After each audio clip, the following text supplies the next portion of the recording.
Osama? He sees something. I just heard male tonight.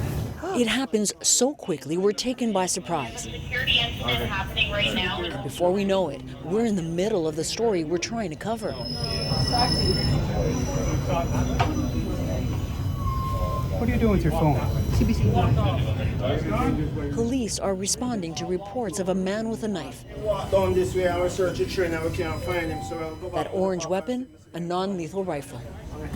Can't get back on the train, we cleared the train. These are tense times, and this ends with no real ending. The man they're after has disappeared. What you just saw just happened a few minutes ago. Being on guard all the time has become the new normal. From swarmings to stabbings, violent incidents on Toronto's transit system have become alarmingly common. They're all disturbing, yet different enough that there's no easy explanation.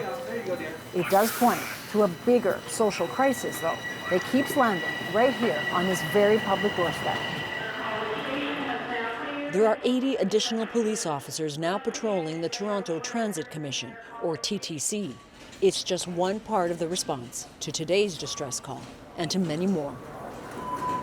Just moments before the knife incident, we spoke with Deputy Chief Lauren Pogue from Toronto Police Service. How are you? I'm Ioanna. Nice to meet you. As officers kept an eye out around us, she says police are dispatched to where they're needed most. It might be strategic, but it's still 80 officers and a huge transit system. You can't possibly be everywhere. No, we can't. And our deployments are intelligence-led, so we're looking at the frequency, the location, the time of day that they're occurring to ensure that the resources that we do have here are deployed in an effective, efficient manner. Public safety is our utmost priority. We want to ensure that they can use transit and feel safe and be safe. People don't feel safe, though, and the randomness is a big part of that. So how do you address that? Well, certainly our deployment is only one part of a much larger discussion with our city partners, with TTC, on how we can, together ensure, again, the safety of the people riding transit and for the workers as well, who are here every day. Since your attack, have you been back? I haven't been on the subway. Julia Rady's sense of safety is still shaken. She was on the subway on her way to work last December when she felt something hit her shoulder. It was an empty whiskey bottle. About a minute later, the person picked up the bottle and whacked me on the forehead. And that is when my fellow passengers sort of jumped to and came to my help. I was really lucky. There was an off-duty officer on that car, so the assailant was subdued. The aftershock was posted on social media. The woman who attacked her was arrested. It's over, but it's not. Rady keeps thinking about the bigger cry for help out there. It could happen to any of my fellow citizens, and I wouldn't wish my experience on anybody else. There are people who have unfortunately lost their lives as a result of violent attacks, and the fact that it is a sign of such discontent in our city and in our system, and it's a city that I love, that hurts. That discontent, the social inequalities driving it, runs deep. Shelters are turning away nearly 200 people every night. Mental health and addictions services are buckling. And teenagers behind some of the transit attacks signal a need for more youth services too. As if that wasn't enough, inflation is taking a crushing toll on anyone who's just trying to get by.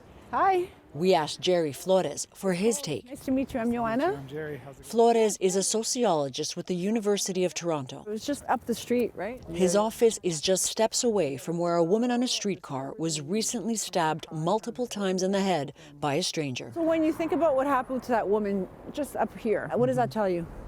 Yeah, so to me it represents a tale of two cities, because TTC and any warm location is going to become a de facto place for people to come to rest. And he says as more people stumble back to their pre-COVID lives, paths keep colliding. Absolutely. And you hop on TTC and you may bump up against someone who is also feeling run down and tired, maybe someone who's dealing with housing insecurity or substance abuse or mental health issues. I think that when we're all in close proximity, we're all tired, perhaps all of our basic needs aren't met. I think that that's a perfect storm for violent events to happen. These violent events can be sparked off by anything sometimes. A funny look, inadvertent bump, snarky comment. You just never know. And these events are even more likely to happen if someone has been consuming drugs or alcohol.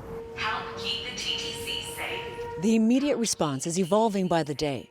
Report any suspicious activity. There are the usual security cameras and safety apps, but also more visible transit staff, and the city promises to fund more special constables and outreach workers too.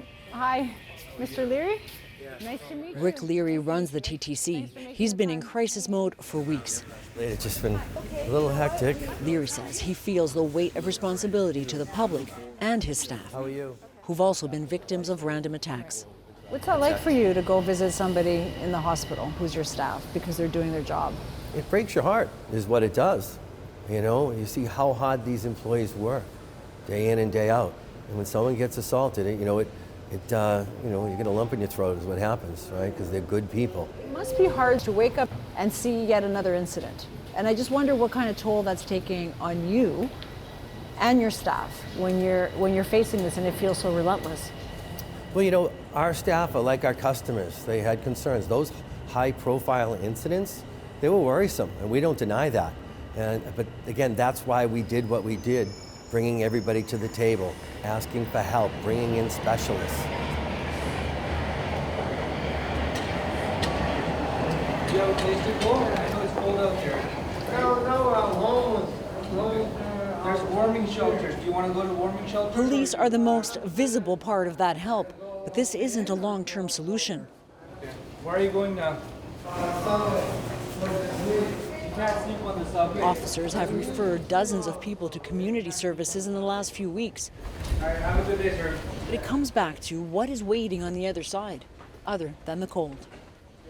So we didn't just arrive here in this moment, right? It's been a long, slow build. So Lana Fredo runs Sound Times. The group helps people who've had brushes with the law and have mental health or addiction issues. Most have nowhere to live.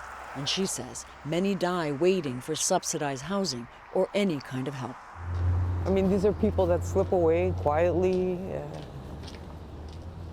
I don't think anyone really understands what a terrible state of affairs we're in. In your opinion, what's going on? What's going on? What's going on? We're reaping years and years of inaction in terms of all the social problems that we know that are out there. What's going on? I mean, eventually, people can only take so much, right? Yes, and the default is, well, we need more mental health services. We'll refer them to mental health. First of all, over here at mental health, the cupboard's bare. Like, there's nothing on offer anymore. The core issues: poverty, unaffordable housing, inadequate disability supports. The list goes on. There are no easy or quick fixes, and these desperate times keep making their way here. Ioanna, it's so clear there's a lot at play here, a lot of issues, a lot of frustrations. What else is happening now to try to alleviate it? The city just announced more security guards and outreach workers, and they are promising more funding for community services in mental health and addictions. But experts are also talking about be creative. Look at unused office space. Try to turn that into a warming center that is a place that people can take a shower and get a meal.